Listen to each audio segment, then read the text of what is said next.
আজকে আমরা হাতির ঝিল ওয়াটার বাস ভ্রমণে গেছিলাম। সেখানে অনেক মজা হয়েছিল। সেখানে কিভাবে গিয়েছিলাম আজকে আমি তানিশা আপনাদেরকে সেইটি বলব।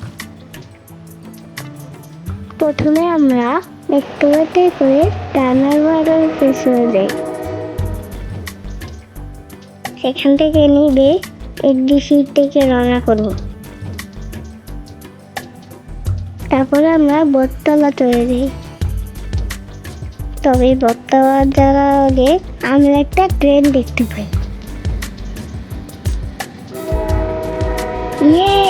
দারুণ না? আরো আমরা হাতে দেখেছি। এখন আমরা বটতলার ঘাটের কাছাকাছি চলে এসেছি। এই যে এই বাসগুলো হচ্ছে হাতির ঝিল চকরালা পরিবহন। এতে করে পুরো হাতির ঝিল যেতে পারবেন। এই তো আমরা ঘাটে চলে এসেছি। ঘাটটা অনেক সুন্দর। এখানে অনেক নৌকো। এগুলোই আসলে ওয়াটার বাস। এই ওয়াটার বাসে উঠতে হলে আমাদের টিকিট কাটতে হবে। টিকিটের দাম 40 টাকা। চলুন উঠা যাক। ওঠার সময় সাবধানে উঠবেন, স্লিপ করে না যেন।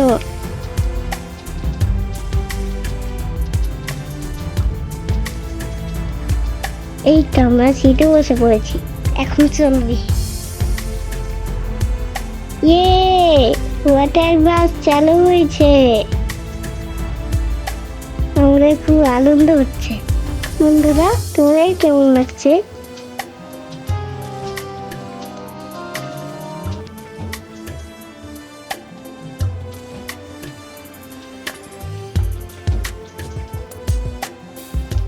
কিছুক্ষণ চলার পরে ওরা আমাদের পুলিশ প্লাজা ঘাটে নামিয়ে দিল।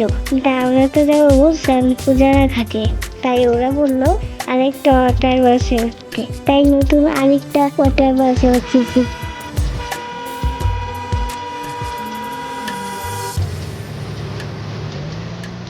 চলো বন্ধুরা, গুলশান পূজারা ঘাট যাওয়া যাক।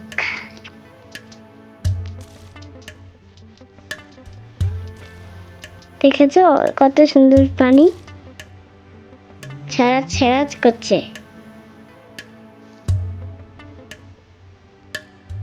কত সুন্দর স্রোত।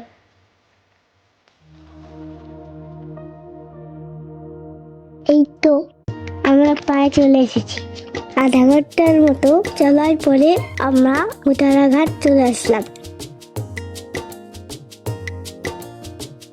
ভ্রমণটি সুন্দর ছিল। ধন্যবাদ সবাইকে।